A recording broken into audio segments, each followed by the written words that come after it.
அஸ்ஸலாமு அலைக்கும். Hi friends, எல்லாரும் எப்படி இருக்கிறீங்க? எல்லாரும் நல்லா இருப்பீங்கன்னு நம்புகிறேன். இந்த வீடியோவில் வந்து ஈவினிங்க்கு அப்புறம் நான் செய்கிற சின்ன சின்ன வேலைங்களோட சேர்த்து ஒரு சில விஷயத்தையும் ஷேர் பண்ணியிருக்கேன். நான் சொல்கிற விஷயம் கண்டிப்பாக உங்கள் கூடயும் கனெக்ட் ஆகும். வீடியோ ஸ்கிப் பண்ணாமல் ஃபுல்லாக பாருங்கள்.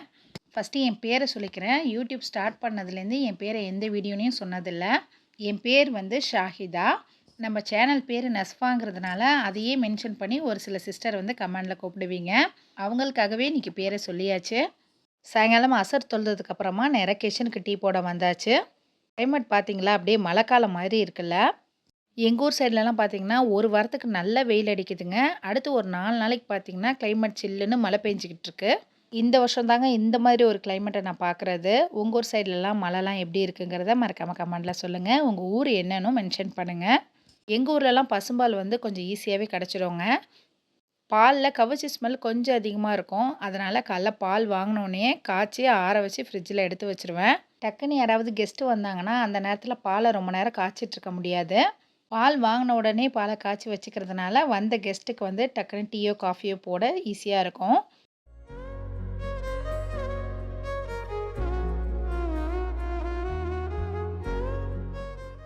நம்ம வீட்டில் பார்த்திங்கன்னா ரெகுலராகவே டீ தான் போடுறது. காஃபிக்கு வேலையே இல்லை. பசங்களுக்குமே டீ தான். நானும் இந்த பூஸ்ட்டு, ஹார்லிக்ஸு, சத்து மாவு இது மாதிரி எல்லாமே கொடுத்து பார்த்துட்டேன். ஆசைப்பட்டு ஒரு 2 நாளைக்கு குடிப்பாங்களே தவிர, ரெகுலராக எடுத்துக்க மாட்டேங்கிறாங்க. திருப்பி அந்த டீல தான் வந்து நிற்கிறாங்க. இந்த பழக்கத்துலேருந்து கொஞ்சம் அவங்கள வெளியே கொண்டு வர்றது கஷ்டமாக தான் இருக்குது. பழகிட்டாங்க. நானுமே அப்படி தான் சின்ன பிள்ளையிலேருந்து டீ மட்டும் தான் குடித்து பழகியிருக்கேன். ஒரு நாளைக்கு 2 டீ காலையில் சாயங்காலம்னு குடிச்சே ஆகணும். அப்படி குடிக்கக்காட்டி இந்த தலைவலி எங்கேருந்து தான் வருதுன்னு தெரியல. நான் இப்போ சொல்கிற இந்த சின்ன சின்ன விஷயம் வந்து எல்லார் லைஃப்லேயும் கண்டிப்பாக நடந்திருக்கும். எல்லாரும் இந்த மாதிரி சின்ன சின்ன விஷயத்த கடந்து தான் வந்திருப்போம். அடுத்தவங்கள கிண்டல் பண்ணுறோன்னு நினச்சிக்கிட்டு ஒரு சில விஷயத்த பேசி அவங்க மனசை ஈஸியாக கஷ்டப்படுத்திட்டு போயிடுறாங்க. என்னோட இந்த யூடியூப் சேனலே வச்சுக்கோங்களேன், நான் ஸ்டார்ட் பண்ணி 3 வருஷம் கிட்ட ஆயிடுச்சு. வீட்டில் இருந்துக்கிட்டே நம்ம செய்கிற சின்ன சின்ன வேலையை வீடியோஸாக போடுறதுனால நமக்கு ஏதோ ஒரு வகையில் மணி வரோன்னா அது ஈஸியான வேலைன்னு எல்லாருமே செய்ய ஆசை தான் படுவோம். அது மாதிரி தாங்க நானும் யூடியூப் ஸ்டார்ட் பண்ணது. இது வரைக்கும் நான் யூடியூப்லேருந்து எந்த பணமும் எனக்கு இன்கமாக வரலங்க. அது வந்து என்னோட தப்பு தான். ஏன்னா யூடியூப்பை பொறுத்த வரைக்கும் லாங் வீடியோஸ் போட்டால் மட்டும்தான் ஓரளவுக்கு மணி ஏர்ன் பண்ண முடியும். நான் வந்து ரெகுலராக லாங் வீடியோஸே போடுறதில்ல. என்னை நம்பி சேனல் ஆரம்பிக்க வீட்டில் பர்மிஷன் கொடுத்தாங்க இல்லையா, அந்த நம்பிக்கை விட்டுறக்கூடாதுங்கிறதுக்காண்டி என்னால் முடிஞ்ச அளவுக்கு மாதத்தில் ஒரு 4லேருந்து 5 ஷார்ட்ஸ் மட்டும் ஷேர் பண்ணுவேன். இந்த விஷயத்தெல்லாம் நான் இப்போ ஏன் உங்கள் கூட ஷேர் பண்ணுறேன்னா, அடுத்தவங்க என்ன நிலைமையில இருக்காங்கன்னே தெரியாமல் ஒரு சிலர் பேசிடுவாங்க இல்லையா? அப்படி ஒருத்தவங்க தான் நம்ம வீட்டுக்கு வந்தப்போ என்ன சொன்னாங்கன்னா, யூடியூப்லேருந்து எனக்கு மணி வர்றதுனால நான் நிறைய திங்ஸ்லாம் வந்து வாங்கி வச்சுருக்கேன் அப்படிங்கிற மாதிரி சொன்னாங்க. அது மட்டும் இல்லாமல் வீடியோஸ்க்காக இவ திங்ஸ்லாம் வாங்குறான்னு சொல்லி கிண்டலாக பேசுனாங்க.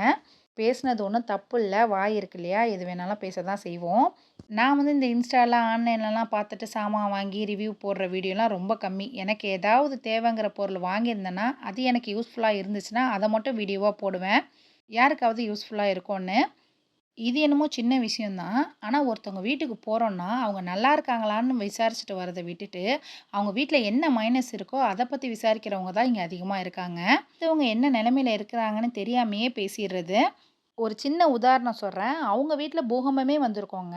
ஆனா நம்ம வீட்ல ஒரு சின்ன குண்டு ஊசி விழுந்துட்டா கூட, அத பெரிய பிரச்சனையாக்கி இஷ்யூ ஆக்கி விட்டுர்றது. கொஞ்ச நாளைக்கு முன்னாடி வாட்ஸ்அப் ஸ்டேட்டஸ் ஒன்று படித்தேங்க. உண்மையே இப்போ இருக்கிற மனுஷங்கள்லாம் அப்படி தான் இருக்கிறாங்க. நம்மக்கிட்ட சிரித்து பேசிடுறது, நம்ம கொஞ்சம் அந்தானம் போனோன்னா நம்மளை பற்றி அடுத்தவங்க கிட்ட சிரித்து பேசுறது. ரொம்ப கீழ்த்தனமாக போயிட்டுருக்கோம். இந்த மாதிரி விஷயம்லாம் செய்ய விடாமல் இறைவன் தான் நம்மளையும் பாதுகாக்கணும். இப்போலாம் காலையில் ஒருத்தவங்கள நல்லா பார்த்து பேசியிருப்போம். ஈவினிங் பார்த்தா அவங்க இறந்துட்டாங்கன்னு செய்தி வரும். இப்படி நிலையே இல்லாத உலகத்தில் நம்ம இருந்துக்கிட்டு ஆடுற ஆட்டம் இருக்குது பாருங்க. உங்கள பத்தி திரும்பி திரும்பி தப்பா பேசிக்கிட்டு திரியிறாங்கன்னா, கண்டிப்பா நீங்க அந்த இடத்துல முன்னேறுறீங்க, வளர்ந்துக்கிட்டு வரீங்கன்னு அர்த்தம். அது தாங்க முடியாம தான் வரவங்க போறவங்கள்ட்டலாம் உங்கள பத்தி பேசுறது. அந்த மாரி ஒரு மனுஷங்கலாம் உங்கள பத்தி பேசுறாங்கன்னு சொல்லிட்டு கவலைப்பட்டுக்கிட்டோ, சோர்ந்தோலாம் இருந்துறாதீங்க. அந்த மாரி ஆளுங்கள கண்டுக்காம விட்டுருங்க. அதுதான் நமக்கு நல்லது. உங்க வேலைய சரியா செய்ய விடாம இருக்கிறது தாங்க அவங்களோட சக்சஸே. வேலை வெட்டியே இல்லாம உங்கள பத்தி பேசுறவங்கள நெனச்சுக்கிட்டு உங்க வேலைய சரியா செய்யாம இருக்காதீங்க. பேசுகிறவங்களுக்கு சக்ஸஸை கொடுத்துடாதீங்க. நீங்கள் உங்கள் வேலையை ஒழுங்காக செஞ்சு உங்களோட போக்கில் போங்க. கண்டிப்பாக இறைவன் வெற்றியை தருவான். நம்ம யாருக்கும் தீங்கு நினைக்காத வரைக்கும் நமக்கு எந்த தீங்குமே நெருங்காதுங்க. இந்த வார்த்தைய வந்து நான் முழுமையா நம்புறேன் நானு. அத தான் உங்க கூடயும் ஷேர் பண்ணியிருக்கேன். நான் வீடியோ ஸ்டார்ட்டிங்கில சொன்ன மாரி என்னோட ஈவினிங் வேலைங்களோடயே சேர்த்து உங்க கூட ஒரு சில விஷயம் ஷேர் பண்ணிக்கிறேன்னு சொன்னேன் இல்லையா? இத தான் சொல்ல வந்தேன். அடுத்தவங்கள பத்தி நம்மளும் யாரும் பேச வேணாம். நம்மள பத்தி யாரும் பேசுற அளவுக்கு வச்சுக்கவும் வேணாம். 3வது மனுஷன நம்ம லைஃப்குள்ள விடாத வரைக்கும் நம்ம லைஃப் கண்டிப்பா ஹேப்பியா இருக்கும். திரும்பவும் சொல்லிக்கிறேன். அடுத்தவங்கள நெனச்சு உங்க லைஃப்ப நீங்க வீணாக்காதீங்க. உங்க வேலைய நீங்க கரெக்ட்டா ஸ்டார்ட் பண்ண ஆரம்பிங்க. நான் சொன்ன விஷயம்லாம் உங்களுக்கு புரிஞ்சிருக்கும்னு நெனைக்கிறேன். ஏன் நெறைய பேருக்கு நடந்தும் இருக்கும். இன்ஷா அல்லாஹ் இன்னொரு வீடியோல பார்க்கலாம். கண்டிப்பா ஃபாலோ பண்ணிக்கோங்க. அஸ்ஸலாமு அலைக்கும்.